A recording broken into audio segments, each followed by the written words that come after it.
solve the following equation. So we have simultaneous equation at hand. Label this as equation 1, next one equation 2.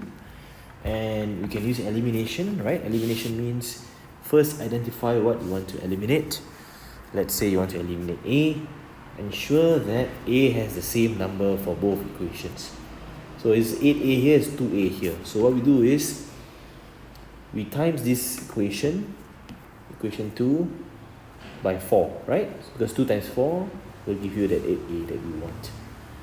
So equation 2 times 4, 8A plus 8B equals to negative 8.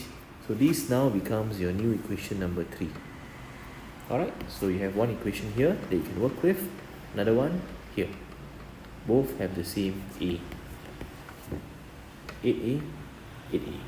So to eliminate this, since both are of the same signs, right, both are positive 8A, we do a subtraction. Take note, when both are same signs, we subtract. So equation 1 minus equation 3. So that will be 8A minus 3B minus equation 3, 8A plus 8B equals to 25 minus negative 8.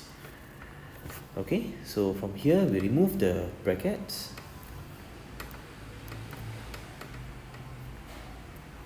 33, right? Take note, this becomes a plus. 25 plus 8 is 33. 8A minus 8A, no more A's. Negative 11B equals to 33. B is 33 over negative 11. B is negative 3. Alright, so and then we find A next. So to find A, you can use any of the 3 equations. You can use equation 1, you can even use 2, you can use 3 as well. So let's say we use equation 2. 3 into equation number 2. So that will be 2A plus 2 times B equals to negative 2. 2A minus 6 equals to negative 2. 2A equals to negative 2 plus 6. 2A equals to 4. And A will be 4 over 2. A will be equals to 2. Alright, so we have the answers here. A is 2 and B is negative 3.